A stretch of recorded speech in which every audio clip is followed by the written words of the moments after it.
Assalamualaikum warahmatullahi taala wabarakatuh. Alhamdulillah, alhamdulillahi qail wa lanabluwannakum bisyai'in minal khawfi wal ju'i wa naqsin minal amwali wal anfusi was samarat wa basyiris sabirin. Asyhadu an la ilaha illallah wahdahu la syarika lah wa asyhadu anna Muhammadan abduhu wa rasuluh. Allahumma salli wa sallim ala sayyidina Muhammad wa ala alihi wa ashabihi ajma'in.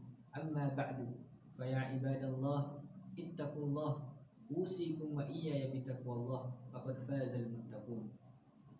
Qala Allah ta'ala fi kitabil aziz, ya ayyuhalladzina amanu atii'ullaha wa atii'ur rasul wa ulil amri minkum fa in tanaza'tum fi syai'in farudduhu ila Allah wal rasul in kuntum tu'minuna billahi wal yawmil akhir zalika khairun wa ahsan ta'wila. Bermaksud, wahai orang yang beriman, taatlah kamu kepada Allah dan taatlah kamu kepada Rasulullah dan kepada ulil amr daripada kalangan kamu. Kemudian jika kamu berbantah-bantah dalam sesuatu perkara, maka hendaklah kamu mengembalikan kepada Al-Quran dan Sunnah. Jika kamu benar-benar beriman kepada Allah dan hari akhirat, yang demikian adalah lebih baik bagi kamu dan lebih elok pula kesudahannya. Sidang Jumaat yang dirahmati Allah sekalian, marilah kita meningkatkan ketakwaan kepada Allah Subhanahu wa taala dengan bersungguh-sungguh melaksanakan segala perintahnya dan meninggalkan segala larangannya. Mudah-mudahan kita mendapat rahmat dan keberkatan hidup di dunia dan di akhirat. Khutbah pada kali ini akan memperkatakan tajuk iktibar terhadap ujian Allah Subhanahu wa taala. Sebagai hamba Allah Subhanahu wa taala di muka bumi ini, kita perlu sedar bahawa kita tidak akan terlepas daripada menerima ujian daripada Allah Subhanahu wa taala. Setiap ujian yang diberikan kepada kita sama ada berbentuk kenikmatan ataupun kesusahan, ianya adalah merupakan qada dan qadar yang telah ditentukan oleh Allah Subhanahu wa taala.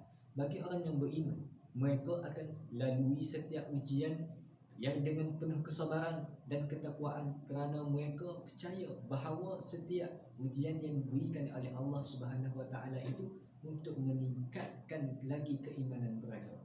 Ma'asyiral muslimin rahimakumullah. Pada ketika ini kita sedar bahawa ujian wabak COVID-19 yang melanda umat manusia di dunia ini telah membawa keburukan dan kesukaran kepada kehidupan manusia hingga telah mengorbankan ratusan ribu umat manusia di dunia ini. Namun begitu, sebagai umat Islam, kita wajib beriman dengan meyakini bahawa ujian ini adalah merupakan ketentuan daripada Allah Subhanahu wa taala ke atas hamba-hambanya. Firman Allah Subhanahu wa taala yang dibacakan di awal khutbah tadi dalam surah Al-Baqarah ayat 155 yang bermaksud, demi sesungguhnya kami akan menguji kamu dengan sedikit perasaan takut kepada musuh dan dengan merasai kelaparan dan dengan berlakunya kekurangan dari harta benda dan jiwa serta hasil tanaman, dan berilah khabar gembira kepada orang-orang yang sabar. Sidang Jumaat yang dirahmati Allah sekalian, sesungguhnya ujian yang berlaku ini mempunyai pelbagai hikmah yang perlu kita ambil iktibar dan renungi bersama. Antara hikmahnya, Allah Subhanahu wa taala telah menunjukkan kepada umat manusia akan kekuasaannya bahawa dia mampu melakukan apa sahaja mengikut kehendaknya. Allah Subhanahu wa taala telah memperlihatkan sebahagian daripada kekuasaannya sebagai peringatan kepada manusia agar insaf dan takut kepada ancamannya. Ujian ini juga telah memberi iktibar kepada kita bahawa kita adalah makhluk yang kecil dan lemah di sisi Allah Subhanahu wa taala. Kita tidak akan mampu menolak ujian ini kecuali kita kembali kepada Allah Subhanahu wa taala dengan berserah dan memohon pertolongan kepada-Nya. Selain daripada itu, ujian ini juga merupakan satu teguran dan ingatan daripada Allah Subhanahu wa taala kepada hamba-hambanya yang melampaui batas agar bertaubat dari melakukan perkara-perkara yang membawa kemungkaran ataupun kemurkaan Allah Subhanahu wa taala. Firman Allah Subhanahu wa taala dalam surah Al-Mas ayat 54, wa anibu ila rabbikum wa aslimu lahu min qabli an ya'tiyakum azabu summa la tunsarun. Bermaksud, dan kembalilah kamu kepada Tuhan kamu dengan bertaubat serta berserah bulat-bulat kepadanya sebelum kamu didatangi azab, kerana sesudah ini itu kamu tidak akan diberikan pertolongan. Sidang Jumaat yang dirahmati Allah sekalian, oleh itu sewajarnya kita sebagai umat Islam perlu mengambil iktibar dan pengajaran terhadap ujian yang telah melanda dunia ini. Umat Islam hendaklah sentiasa berusaha mendekatkan diri kepada Allah Subhanahu wa taala dengan memperbanyakkan amal ibadah seperti solat, berdoa dan berzikir dan beristighfar kepada Allah Subhanahu wa taala. Bagi meningkatkan dan menguatkan lagi keimanan kita kepada Allah Subhanahu wa taala, kita perlu merenung diri sendiri sejauh mana hubungan kita dengan Allah. Seterusnya, bertaubat dari sebarang kesalahan dan dosa yang telah kita lakukan, kerana boleh jadi musibah yang telah berlaku ini adalah akibat kecuaian daripada kemaksiatan kita, dan juga kecuaian kita dalam memelihara nikmat Allah Subhanahu wa taala, ataupun akibat kecuaian kita memelihara nikmat alam dan dosa yang telah kita lakukan kepada Allah Subhanahu wa taala. Selain daripada itu, kita hendaklah sentiasa bersangka baik kepada Allah Subhanahu wa taala, husnuzan kepada Allah dalam menghadapi ujian ini. Mohonlah pertolongan dan mengadu kepada Allah Subhanahu wa taala, kerana ujian tersebut datangnya darinya dan hanya Dia sahaja yang mampu memberikan pertolongan dan penyelesaian buat kita. Percayalah bahawa setiap ujian itu pasti ada kemudahan dan jalan penyelesaiannya. Sebagaimana firman Allah Subhanahu wa taala dalam surah Al-Insyirah ayat 5 hingga 6, iaitu fa inna ma'al usri yusra, inna ma'al usri yusra. Bermaksud, oleh itu maka tetapkanlah kepercayaanmu, yakni kita husnuzan kepada Allah Subhanahu wa taala, bahawa sesungguhnya tiap-tiap kesukaran itu disertai dengan kemudahan. Sekali lagi ditegaskan bahawa sesungguhnya tiap-tiap kesukaran itu disertai dengan kemudahan. Allah ulang dalam ayat ini, inna ma'al usri yusra, inna ma'al usri yusra, bahawa kesukaran itu disertai dengan kemudahan.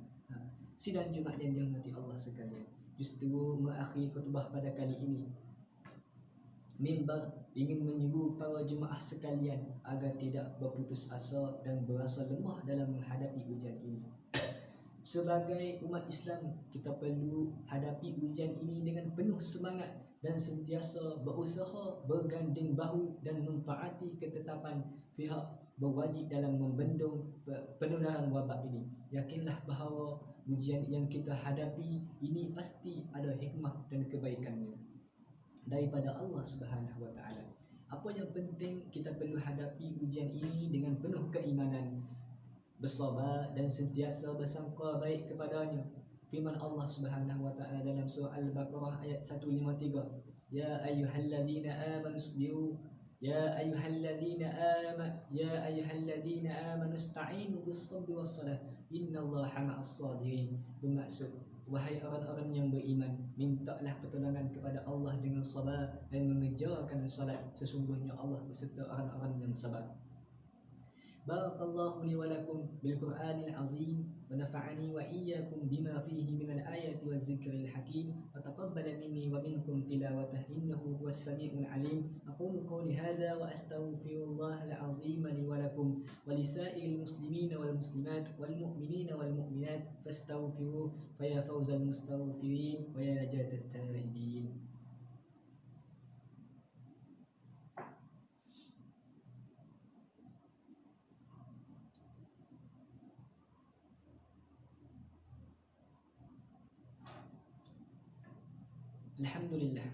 Alhamdulillah nahmaduhu wa nasta'inuhu wa nastaghfiruh wa na'udzu billahi min syururi anfusina wa min sayyiati a'malina may yahdihillahu fala mudilla lahu ومن يضلل فلا هادي له وأشهد أن لا إله إلا الله وحده لا شريك له وأشهد أن سيدنا محمدا عبده ورسوله. يا أيها الذين آمنوا اتقوا الله حق تقاته ولا تموتن إلا وأنتم مسلمون. يا أيها الناس اتقوا ربكم الذي خلقكم من نفس واحدة وخلق منها زوجها وبث منهما رجالا كثيرا ونساء واتقوا الله الذي تساءلون به والأرحام إن الله كان عليكم رقيبا. يا أيها الذين آمنوا اتقوا الله وقولوا قولا سديدا يصلح لكم أعمالكم ويغفر لكم ذنوبكم ومن يطع الله ورسوله فقد فاز فوزا عظيما. اللهم صل وسلم وبارك على حبيبك ورسولك سيدنا محمد وعلى آله وأصحابه والتابعين لهم بإحسان إلى يوم الدين. أما بعد فيا عباد الله اتقوا الله أوصيكم وإياي بتقوى الله فقد فاز المتقون. Marilah kita bersama-sama meningkatkan ketakwaan kita kepada Allah Subhanahu wa taala dengan melakukan amal ibadat serta meninggalkan perbuatan yang keji dan mungkar agar kita semua ini berada dalam jagaan Allah Subhanahu wa taala. Sidang Jumaat yang dirahmati Allah Subhanahu wa taala sekalian. Alhamdulillah, kita bersyukur kepada Allah Subhanahu wa taala kerana dapat hidup dalam aman damai di negara yang bertuah ini. Kita berdoa kepada Allah Subhanahu wa taala semoga keharmonian rakyat berbilang bangsa terus dinikmati dengan bertunjankan Islam sebagai agama persekutuan sebagaimana dalam perlembagaan negara. Dengan itu, marilah kita bersama-sama memelihara kesucian agama Islam serta mempertahankan akidah ahli sunnah wal jamaah dan syariatnya serta bersubahat dan berkompromi dengan mana-mana pihak yang mencuba menggugat kedaulatan Islam. Sebagaimana firman Allah Subhanahu wa taala dalam surah An-Nisa ayat 144. أعوذ بالله من الشيطان الرجيم يا أيها الذين آمنوا لا تتخذوا الكافرين أولياء من دون المؤمنين أتريدون أن تجعلوا لله عليكم سلطانا مبينا. Yang bermaksud, wahai orang yang beriman, janganlah kamu mengambil orang kafir sebagai teman rapat dengan meninggalkan orang yang beriman. Adakah kamu hendak mengadakan alasan yang terang nyata bagi Allah untuk menyeksa kamu? Innallaha wa malaikatahu yusalluna 'alan nabi ya ayyuhalladzina amanu sallu 'alaihi wa sallimu taslima. Allahumma salli wa sallim ala 'abdika wa rasulika sayyidina Muhammadin المبعوث رحمة للعالمين. وارض اللهم عن الأربعة الخلفاء الراشدين ساداتنا أبي بكر وعمر وعثمان وعلي وعن التابعين ومن تبعهم بإحسان إلى يوم الدين. وارض عنا برحمتك يا أرحم الراحمين. اللهم اغفر للمسلمين والمسلمات والمؤمنين والمؤمنات الأحياء منهم والأموات إنك سميع قريب مجيب الدعوات ويا قاضي الحاجات برحمتك يا أرحم الراحمين. Ya Allah, Ya Latif, Ya Hafiz, kurniakanlah rahmat dan hidayah kepada kami, berkukuhkan perpaduan antara kami, serta berelokkanlah segala urusan dunia dan akhirat, tambahkan ilmu yang manfaat, sembuhkanlah jiwa-jiwa kami dengan akhlak yang mulia. Ya Allah, kurniakan taufik, hidayah, riayah dan inayah, kesejahteraan dan keselamatan, serta keberkatan kepada alim ulama, para pemimpin dan raja-raja kami. اللهم أعز الإسلام والمسلمين وأعز الشرك والمشركين وانصر عبادك الموحدين. ربنا آتنا في الدنيا حسنة وفي الآخرة حسنة وقنا عذاب النار. آمين يا رب العالمين. عباد الله إن الله يأمركم بالعدل والإحسان وإيتاء ذي القربى وينهى عن الفحشاء والمنكر والبغي يعظكم لعلكم تذكرون. فاذكروا الله العظيم يذكركم واشكروا على نعمه يزدكم واسألوه من فضله يعطيكم ولذكر الله أكبر والله يعلم ما تصنعون.